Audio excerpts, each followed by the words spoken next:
Okay, well, welcome everyone. Thank you for joining us for Planning for the Future, Tackling Absenteeism. I'm Susan Breton. I'm Client Director from Inspired Instruction, and today we're going to talk a little bit about absenteeism. And whether you're a classroom teacher or a school leader or member of the support team in your district, I think it's important to, remind everyone how of a unique position you are in to influence one of the most urgent challenges in education and that we're hearing a lot about, and that is obviously chronic absenteeism. So today we're going to explore how to move from some reactive responses that seem to be very traditional, like making calls home after several absences, to a more proactive approach that's research informed and that will foster some consistent attendance from the very start of the school year.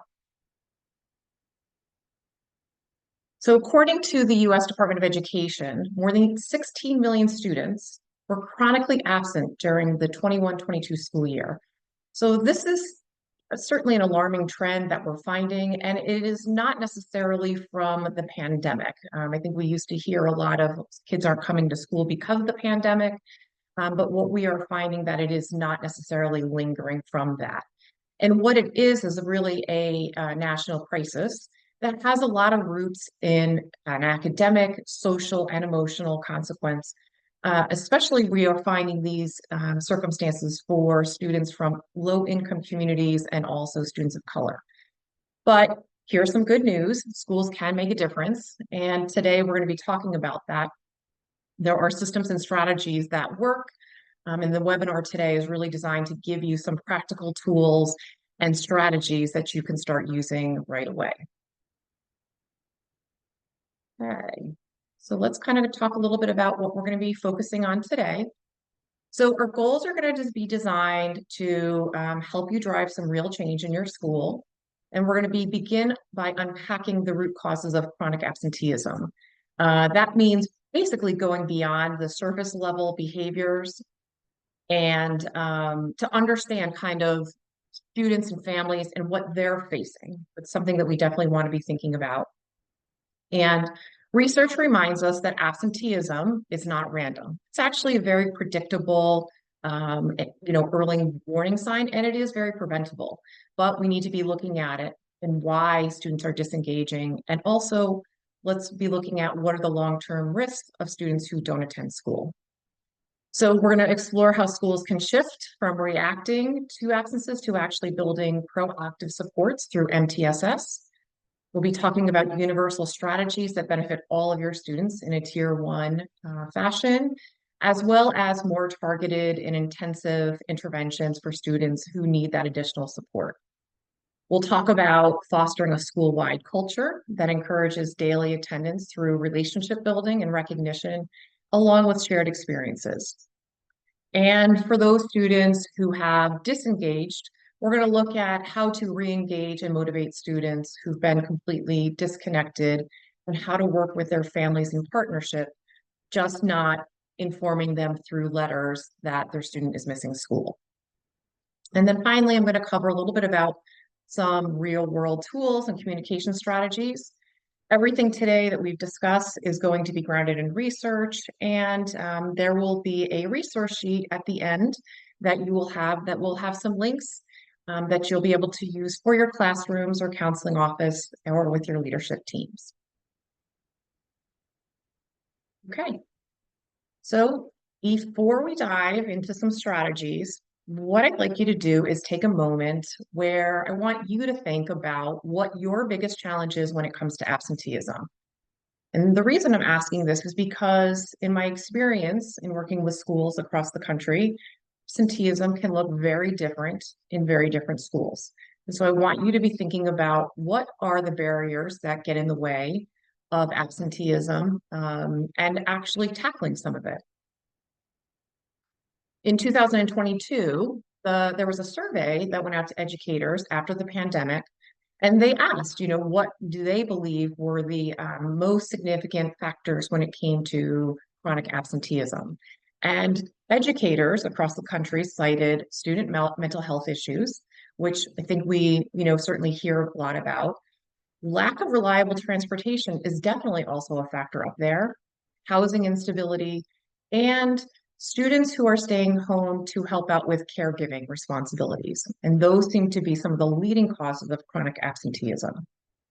Um, and the reality is that these are not just surface level obstacles, they are really factors that are part of a deeper systematic challenge and inequities that are facing students and families. So, in order for us to understand that, that really can help us shift our mindset from kind of a blaming mentality to more understanding what's getting in the way, and also from reaction to prevention. So, as I mentioned before, I want you to kind of listen for some strategies that you think might work for you and your school community. And also know that if you have questions, and you may pop them into the question and answer, where we'll be able to also address some of those. Okay, let's start by clarifying for all of us what we mean when we talk about chronic absenteeism. So a student is considered chronically absent when they miss 10% or more of the school year, which adds up to about 18 days or 2 days a month.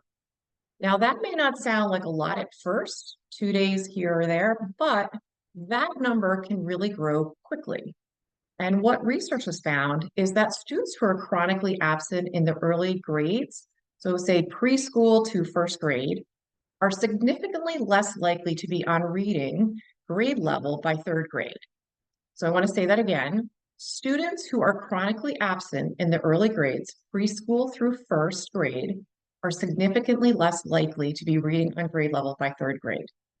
So that milestone is pretty significant. And I think many of us, or all of us, I think, really want our students to be, doing well in literacy. And so those early years are foundational. And so when students are chronically absent at those early grade levels, we are already then starting to see a pattern. As students grow older, the stakes become even higher. And so things that you need to know are that high schoolers with chronic absenteeism are 7 times more likely to drop out than their regular peers. And that is, really something significant for us to be thinking about. Absenteeism isn't about data. It's really about a warning sign of a much broader issue that we should be thinking about as educators.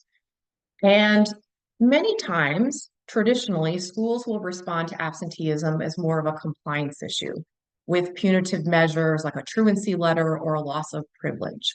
And so when we treat it solely as a disciplinary matter, we often miss the chance to ask ourselves, why is the student struggling to attend? And more importantly, what can we do to help?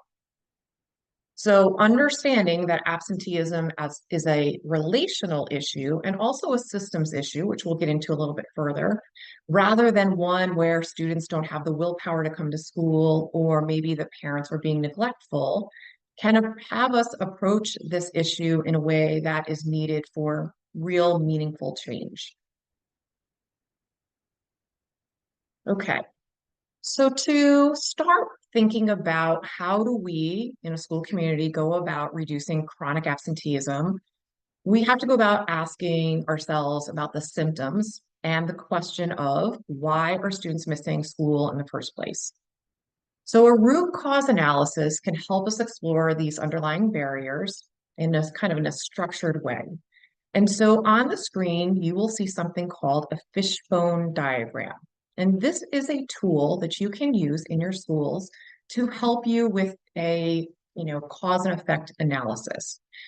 And so the diagram will really be looking at these, factors when it comes to chronic absenteeism.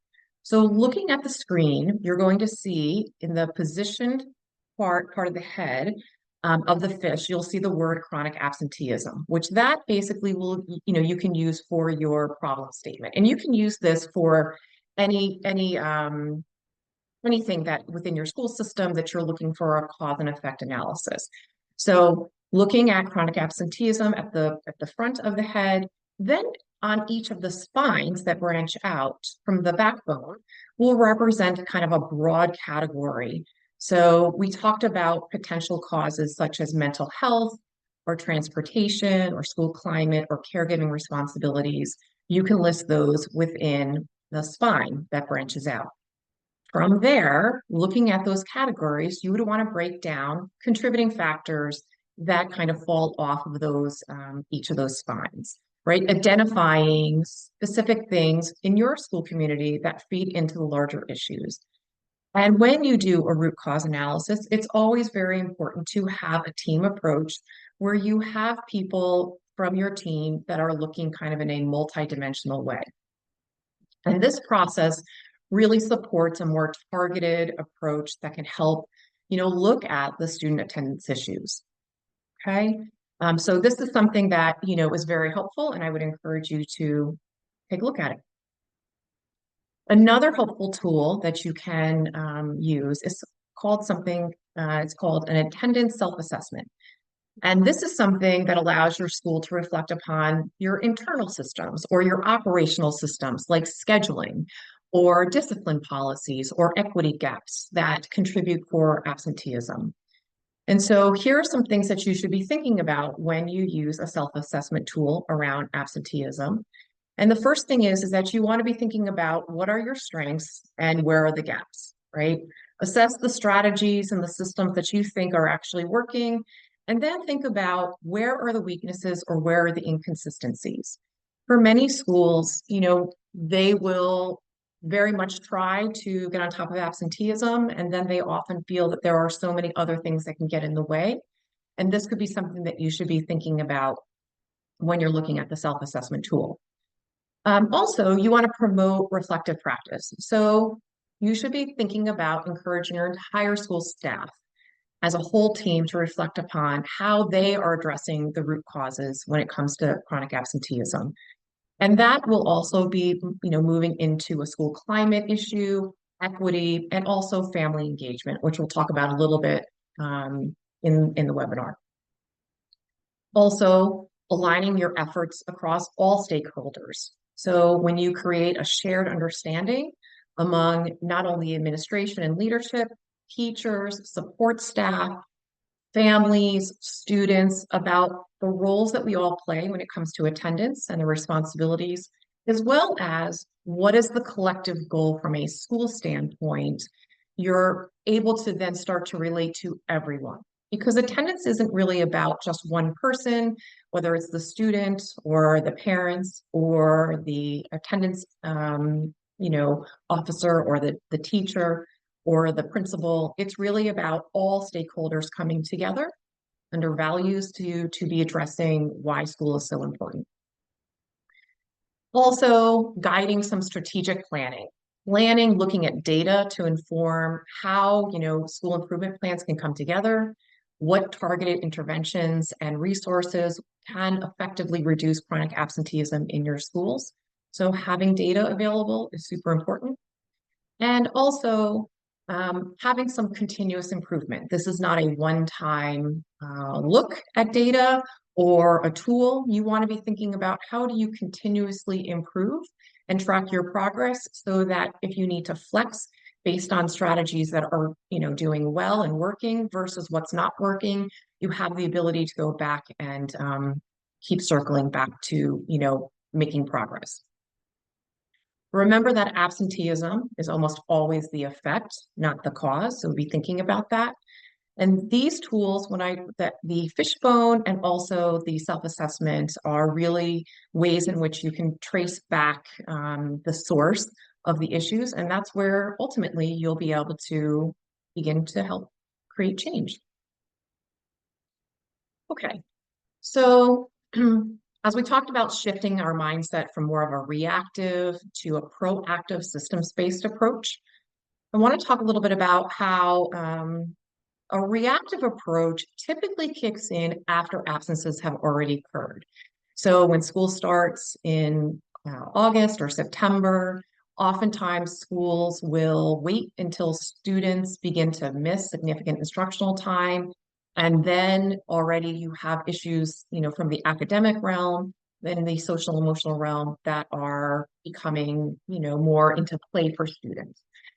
So reactively, schools tend to call home after the absences. Maybe they meet with families after the absences, or that's where disciplinary action happens. And then remember that this can be kind of a too late approach. A proactive approach looks at attendance through the lens of prevention and early identification, and also tiered interventions. And that's where MTSS for attendance comes into play. So many of you are very familiar with MTSS, but this framework will allow your school to meet students where they're at and also deploy some resources strategically to help them before chronic absenteeism sets in. And so I want to talk a little bit about the three tiers that go into MTSS and how you would use this in the attendance setting. So tier one are universal supports. These are strategies that benefit all students and help create a culture in your building and in your district that promotes showing up every day. So we want all kids showing up every day, or certainly to the best of their ability. And so supports in this realm, tier one, could include things like setting a school-wide attendance goal. And it's not about individual students, it's about the whole school. We want the whole school to be attending and setting goals for your entire school building. And then also celebrating improvements. Maybe you know what your attendance was last year and what do you want it to look like. And as you are moving through the school year, celebrating those improvements and letting kids know and your teachers know and families know where you at and certainly celebrating those. And it's not about perfect attendance, which we're going to get into a little bit further, but celebrating when you're seeing progress is important. Building positive relationships with students and families is a tier one support. And then also using classroom check-in time or morning meetings to foster connection, all really great practices to build a positive climate and culture under tier one. So in tier two, these are supplemental supports. These are supports that you're going to be using for students who are starting to show signs or early warning signs of missing maybe 5 to 10% of days. So things that you might want to include in those, in that tier are things like maybe a small group classroom meeting or schools counselor supports where maybe they're meeting in a small group with students under tier two. Attendance contracts that are co-developed with students and families where you're coming together and working with a student and family to find out a little bit more about what's happening and meeting them where they're at so that you can provide that support to them. And then also a mentoring program that provides students with a caring adult who consistently checks in with them. And I have a little bit more about that later on in the webinar. And then tier three are intensive supports. So for students who have significant and persistent absenteeism, tier three will provide you with high impact personalized interventions. So things like mental health counseling, maybe once a week, or every other week with a professional on your staff. Things like family outreach and wraparound services that will provide, again, some high impact and personalized support, or coordination with maybe a social worker or community agencies. These tiers really require a much heavier lift when it comes to that intense support, and it's collaborative and cross-functional. It's never about one person providing that intense support. It's really about a whole team approach for that student. So let's talk about culture, driving behavior. When students feel connected and safe and known, they are more likely to show up and participate and stay engaged.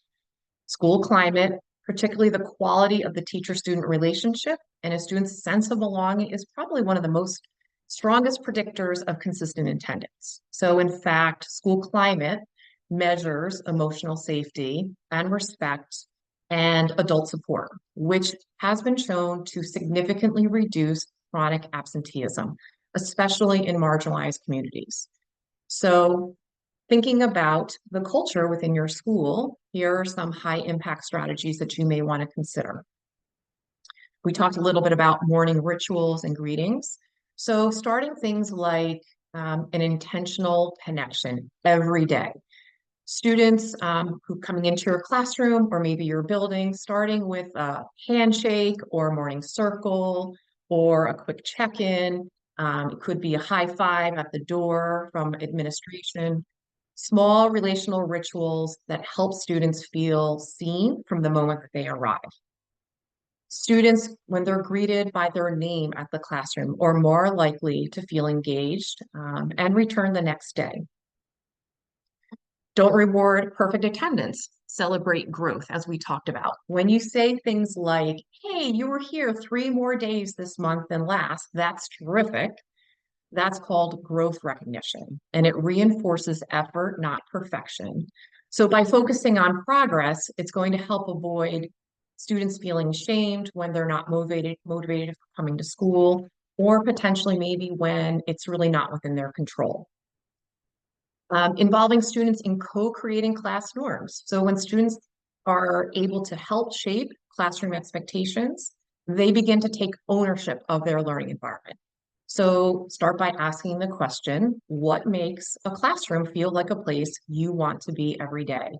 And that's something that you could even start the school year with by in classrooms asking that questions and getting some responses from all of your students and then shaping your classroom in a manner that will open the door to conversations with your students. When you build student agency, that's essential for motivation and connection and a sense of belonging. Use visible and inclusive recognition systems. So as I mentioned before, thinking beyond kind of the perfect attendance certificate, consider a data wall that celebrates trends and growth. And that could mean classroom goals or a shout out during the morning announcements. It could make recognition, more on that frequent side, inclusive, and it becomes relational instead of competitive or punitive.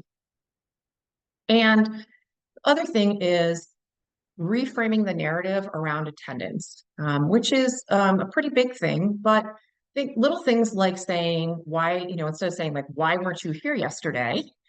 Things like, hey, we missed you when you were gone.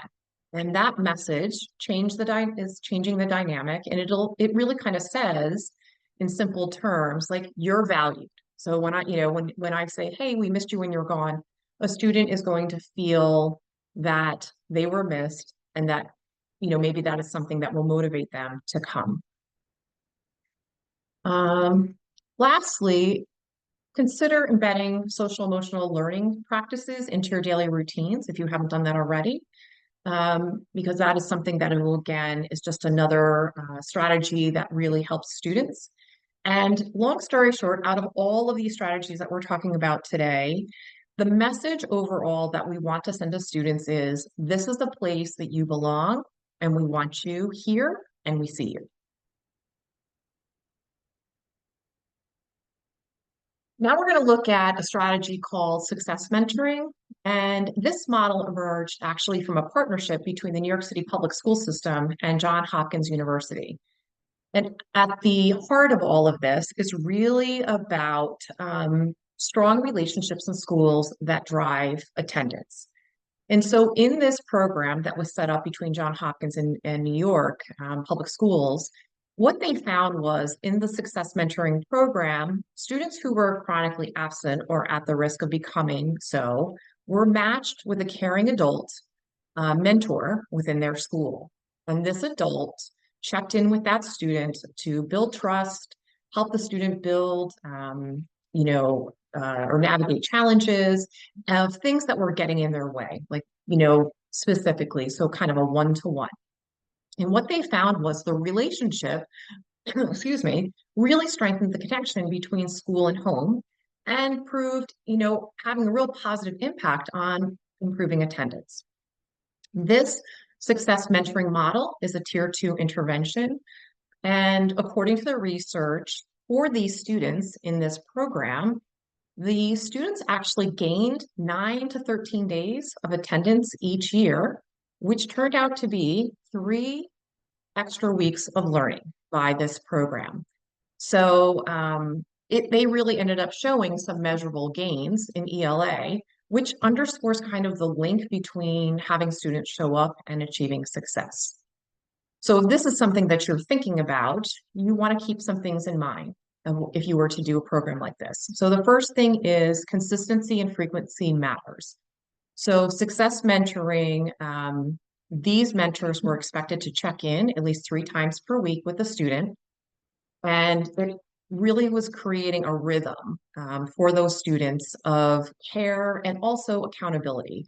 The regular check-in allowed that mentor to intervene when problems emerged and also let the student know that that person was going to be there for them regularly. It wasn't going to be a one and done or maybe once a semester. So this is also not about formal roles. It's about relationships. And mentors don't need to be certified counselors or teachers. They can be paraprofessionals. They could be front office staff. They could be cafeteria workers or a trusted community volunteers if you have volunteers within your school community. What matters most is that relational consistency, empathy, and a strength-based approach. So focusing on what's going on, and what is the student is doing well, and how to build from there. Keeping in mind, when you pair students from a mentoring standpoint, you also want to think about pairing the right mentor from a personality piece because sometimes personalities, if they don't completely connect, you'd want to really be thinking about how can I connect the right person with the student. So mentor support more than just the student. Effective mentors can actually communicate with families, and they can act as a bridge between the school and home when you're building trust and respect. And when parents recognize that someone is in their child's corner, this also can bring to the school's attention some root causes that are getting in the way of the student and may not often be shared if the parent or the family doesn't feel that they know someone well enough within the school. So some things that you might want to know also about this model is that this model is very impactful for middle school students. And middle school students are our group of students that often experience increased responsibilities and autonomy without a lot of sufficient adult guidance. So think about your elementary scheduling and then what ends up happening when kids go to middle school. And so without some of these supports, we start to see an uptick in chronic absenteeism at that level. And finally, one of the key strengths is that schools don't need to hire new staff. So you can use your community of staff within your school and build this program in order to support all of your students and reframe how all of your staff, whether again, it's cafeteria or your custodial staff or your front office staff, how they can also support that absenteeism piece. So using kind of some clear protocols and understandings for all of your staff and doing some training, providing your staff with mentorship logs, and also regularly debriefing with them to make sure that they are on track. You can use this as an MTSS approach. So remember, one consistent, caring adult can transform a student's trajectory and success in school. Okay, so let's talk a little bit about some foundational strategies for reducing absenteeism, and that is family engagement. So this strategy really relates to shifting from kind of that, I'm going to inform families with a truancy letter about attendance to partnering with them. And I think that those words informing to partnering is very important because you're moving away from kind of that one-sided communication and compliance. Instead of that, you want to be building a two-way relationship grounded in trust and mutual respect. And what we know is that by engaging families, especially high poverty communities, you can start to see a 20% drop in your chronic absenteeism rate.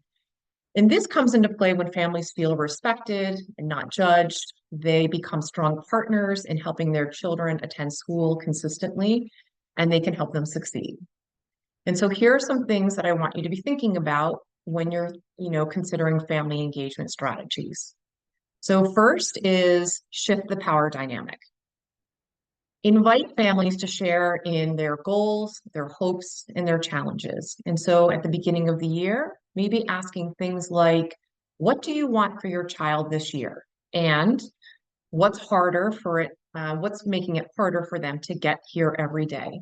When you start to ask those questions, um, you are able to start uncovering some of the root causes from the families, and they will start to tell you the narrative and the story that data can't share with you. Secondly, make communication two-way, using texts or calls, not just when there's a problem, but to share positive progress, gratitude for their support, or small wins. Things like positive postcards or simple check-ins to keep the relationship warm. That will help when you are having struggles with the attendance piece by opening up and knowing that there is a two-way, relationship. It becomes much easier to communicate with families. Be culturally responsive and accessible, offering meetings at flexible times if possible, and consider the family's home language and childcare needs are certainly really important. And community liaisons can help sometimes act as a bridge across language and cultural differences, and that can be certainly very helpful. So when families feel like the school understands them and respects them, they are much more likely to fully engage with you. Think about, again, shared goals. We want your child to thrive. Those are the messages that you want to be sending to your families, and emphasize that the families and the schools are on the same team, working toward a future of success for their student. And remember that transitions are very important for, the years in middle school and for grades like ninth grade, middle school to ninth grade. And the reason for that is because, again, we start to see absenteeism spikes. So these family partnerships in these grade levels are even more crucial. So as you begin to reflect on your own school or district, here's some questions that I'd like you to ask yourself. Are we building partnerships or just sending information home? Do you feel that families feel like a partner or are they outsiders? And how can you redesign your system to build trust? Remember that every family wants their child to succeed. And so when we show them as partners, we open the door to collaboration, and that can fuel consistent attendance and student success. So let's talk a little bit about the how we talk about attendance and using language to deliver information that can help you shape relationships. So the language can either build the trust and collaboration or can often trigger defensiveness and disengagement. And believe it or not, there was a study done in 2018 by researchers that used simple family text messages and they were looking at attendance. And what they found was when text messages were sent to families with a warm, student-centered tone, absences actually dropped 15 to 17%. And that was without offering any rewards or punishment, just really better communication. So when we're thinking about family messaging, here are some things that you should be thinking about. You want to be thinking about messages that are collaborative, caring, and child-focused. So again, instead of saying something like your child missed school today, think about your child. We care about your child. We want to keep them on track. Can we work together to make a plan? Again, that small shift in the tone invites really partnership. And what matters for families who already may feel overwhelmed is words like we and together and support signal empathy and a shared responsibility. And also, we want to think about communication equity. So think about families in your school. Can they easily read and understand your messages? Are messages translated into home languages? And can families respond, or is it a one-way notice? Again, all things that you want to be thinking about as you are trying to put a plan into place for chronic absenteeism. Many families today rely on their cell phones, not email anymore. and may prefer text messages over phone calls. So think about tools like talking points, which allow schools to send multilingual and two-way text messages that are automatically translated. And that breaks down language barriers and increasing response rates for families. So by eliminating or using a platform that will eliminate your language barriers and also increase engagement, that begins to build trust. Remember to lead with care, okay, when you're thinking about some of these principles, and start by affirming messages. You know, that, hey, we missed Susie today when they weren't here. Their voice is really important in our classroom. We would love to have her back. Be solution oriented in your call. Let's work together is another language piece that you can use. Again, avoid shame. A lot of times families may not say that they're, it's upsetting them, or it may come across as being angry, or you might fight back with you or justify. But oftentimes what is at the root of that is shame, and that will shut down communication. And also make the messages brief, timely, and personal. Use names, be specific, and make it easy for families to follow up and return your message.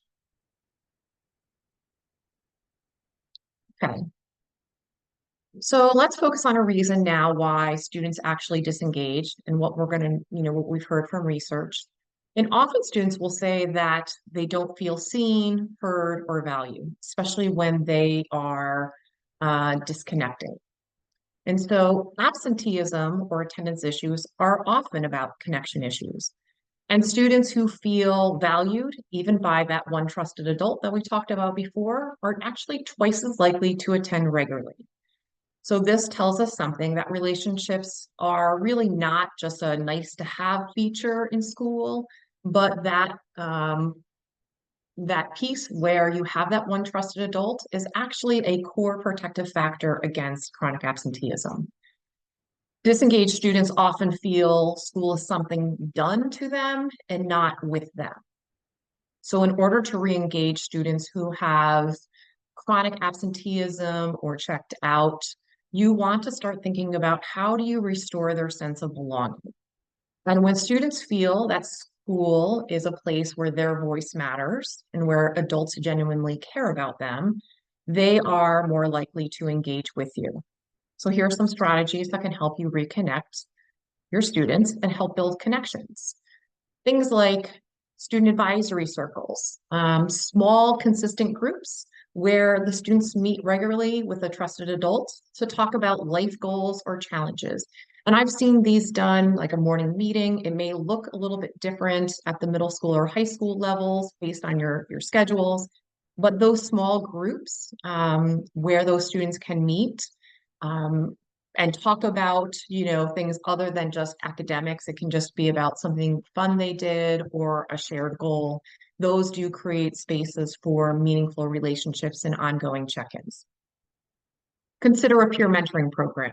Older students can often mentor younger students, and specifically during some of those key transitions, middle school to high school, elementary to middle school. Peer mentor programs build belonging and leadership, and often have a relatable support to them.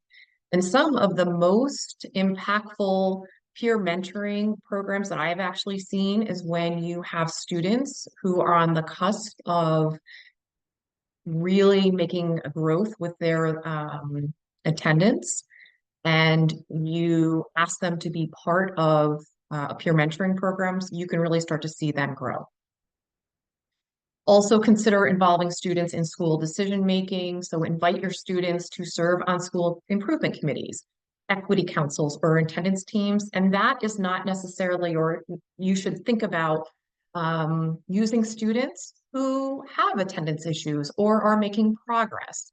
Not just the students who are coming to school every day. You want to get voice from everyone, and having everyone give real input on policies, events, and classroom norms. So when students are able to shape their culture and their environment, they become much more invested in it. And then student-led conferences and restorative circles. These practices allow students to reflect upon their learning needs and also helps them repair relationships in supportive environments. So this also fosters ownership and emotional safety within your school or district. So here's some starting questions. If we want students to show up, we want to think about what kind of place are we asking them to show up to, and how do we make school place that they want to attend.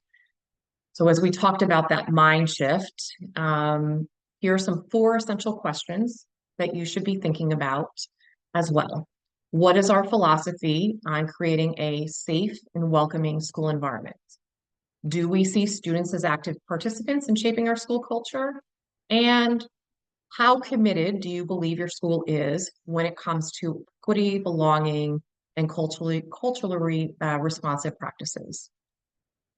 Also, what systems can we put into place that support philosophy? One of the things that I think often can be stumbling blocks are the systems that go on within schools. Maybe you have more of a traditional system, or maybe there isn't buy-in, but the system itself really builds structures that can prioritize the student voice and agency and relationship. So providing that to all to have your all of your building on board for that, super important, and you need everyone to be pulling in the same direction. Also, what are our priorities within the system? Are we elevating connection over compliance? And are you intentionally recognizing and celebrating students' identities, cultures, and lived experiences? What are the trade-offs when you're willing to make that support in this initiative? So those are things that you also want to be thinking about, because the reality is there is uh, people within schools, teachers, administrators, counselors, support people are very much overwhelmed with um, a lot of different things. And so you want to be thinking about what is the trade-off that we're going to make if we take the time for this initiative? What are things that could potentially drop? And schools that promote agency, belonging, and cultural responsive practices often experience stronger attendance and, attendance outcomes. So again, something to be thinking about. Okay. So when it comes to some frameworks about understanding motivation in students, we also want to be thinking about intrinsic motivation, and that is really what's coming from your student. And so when students are being asked to show up and we want them engaged, we want to know the why of them showing up. And so one of the most well-regarded frameworks for understanding motivation comes from kind of 3 core psychological needs. And the first one is autonomy. So that is something that to be thinking about, is the sense that you have control over your choices and actions. And so for students who have autonomy within your school building or their classroom, when they have choice over their actions, that is something that you need for them in order to feel motivated to come to school. Belonging or relatedness, the feeling of being connected and cared for and part of a community. And then purpose or competence. So the belief that that student feels that what they are doing matters and that they are capable of making a difference. So remember that these are not just emotional preferences for students. These are actually academic motivators that you need to have in order to, be motivated to, attend school and to be fully engaged in that. So when students feel that they have ownership over their learning, they're much more likely to engage. So when we create environments that prioritize those needs, we're also putting some of these strongest protector factors into place. A few things that I want to talk about is also about how traditional attendance programs actually can backfire on you. And I know that there are a lot of schools who may be, you know, doing this.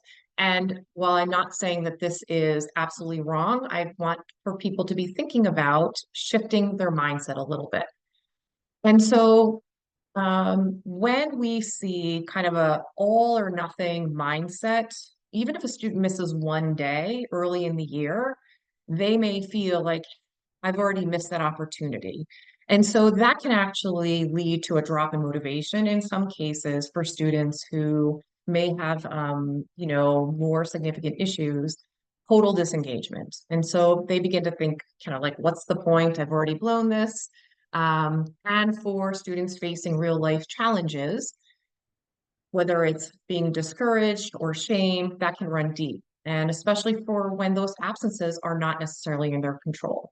So, something to consider is that taking that perfect attendance piece and tweaking it to something like a growth oriented model, which is non punitive and a recognition system where you highlight improvement over perfection. And so what we saw within the research studies is that schools actually began to see much better results when they moved to more a growth-oriented model. And so schools began to celebrate effort and progress and persistence.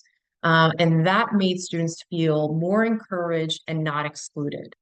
And so that really mattered because students showing up wasn't about a prize or a certificate, and it was really about them being seen. And they began to learn I'm capable and I'm feeling like I matter to other people. And that additional time began to assist them certainly within their academic, proficiencies and growing. And so when students believe that their efforts are noticed and that they truly belong, showing up becomes something that they want to do versus something that they're being pushed to do. So here are some high impact strategies to help create where students want to show up. And these may sound similar to some of the other strategies, but I want to highlight what those may look like. So the first one is again, celebrate growth. Things like you've been here every day. This is amazing progress. You may want to celebrate milestones like an attendance streak or returning after a tough period of time, sending a quick note home that, or a text that highlights the problem. As we mentioned before, offering leadership opportunities, assisting with school events, or participating in a student team, or even having some of those students lead a campaign or initiative that may not be around attendance, but it's about something else related to a school culture. Um, Making school relevant. We want to think about offering students ways in which they can learn where they feel connected to the world. So think about offering project-based learning that taps into real issues. Or do students see the applications of real-world learning when they are in their classrooms? Are they given choice? How can students show what they know? And also, when students see the why behind the learning and they see themselves making progress, they are likely to stay more engaged.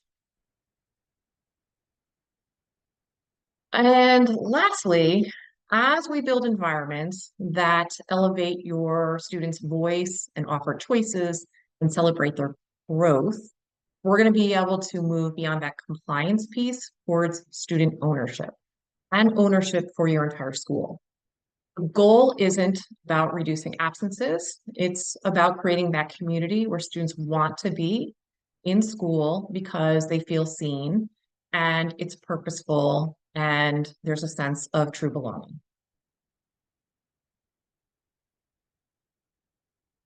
Okay. So explored a lot of range of strategies from the root cause and culture to family engagement. And so now I want you to think about what's one small concrete step that you can take from an attendance standpoint where you are at. Again, knowing that all schools look a little bit differently, we want to remember that change will stick when it starts small. It is often many of our approaches to want to kind of go big or go home. We're going to do all of this, but I would say start thinking about what's one small thing that you can do to make that first step. And so here are some things that you might want to be thinking about that you could start right now or tomorrow. So something like pulling your school's attendance data and reviewing it by subgroup to start looking for some patterns, or starting a daily check-in circle with students to build belonging. Or you could reach out to one family this week with a positive, strengths-based message. You could identify one student to greet every morning with intention or consistency. Or you could explore some of the tools that we talked about today, bringing them to maybe a PLC or to your faculty meeting, or maybe sharing it with other leaders across your district. Whatever it is, remember that small is powerful and small is doable. And that is really what you want to be thinking about. When small is sustainable and consistent, that's when you start to see progress. So as we wrap up, I want to kind of just be, talking a little bit about some of the websites and information where I received some of this information that I shared with you today.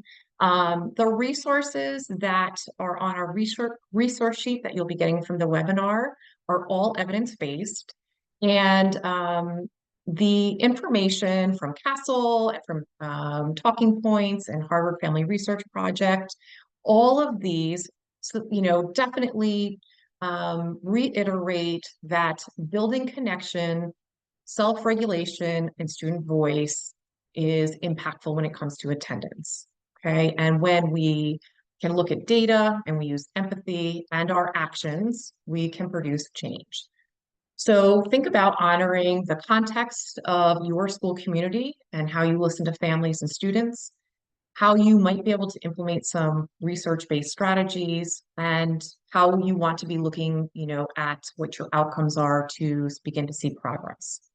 Remember that no one size fits all. So all of the people on this webinar today, your progress is going to look a little bit different based on individual situations within your districts and what might be available. And remember that customizing strategies that fit your school community is really the way to start making a dent in things. I also just want to take a moment to share with you that here at Inspired Instruction, we're super proud of partnering with schools across the United States to support student success. And we offer a wide range of professional development, instructional strategies and leadership, family engagement and attendance initiatives that if you have not taken a chance to look at our website, I would encourage you to consider doing that. We love working with our partners across the United States. And certainly if you have any questions or would like to learn more about how we can help you support your school, please don't hesitate to reach out. My contact information and our contact information will be on the webinar resource. And we'd love to connect with you and support the great work that you're doing every day. So as we close, I want to just kind of begin having you think about moving forward and think about all the things that we've talked about today and what we can accomplish together. And so we've kind of gone beyond the what of chronic absenteeism. We've unpacked the why and explored the how. And so we've looked at the deeper causes of absenteeism, not just the behaviors, and we've looked at tools and systems that are going to allow us to act proactively rather than the reactive approach, and also looking at evidence-based family strategies that you can implement in your school. Remember that consistent attendance isn't just about policies, it's about belonging and trust and motivation. And at its core is work about connection. When students feel wanted and supported and successful, they are more likely to show up. And when we shift our systems operationally to reflect that belief, everything, begins to change. So thank you so much for joining today's webinar on tackling absenteeism. Please be on the lookout for the resources. We hope that they will support you in taking the steps towards improving school and student attendance. And certainly, again, if you don't have any questions, please don't hesitate to reach out to me. We greatly appreciate you reaching out to us today and joining us. And I hope you have a wonderful evening. Thanks so much. Have a great day.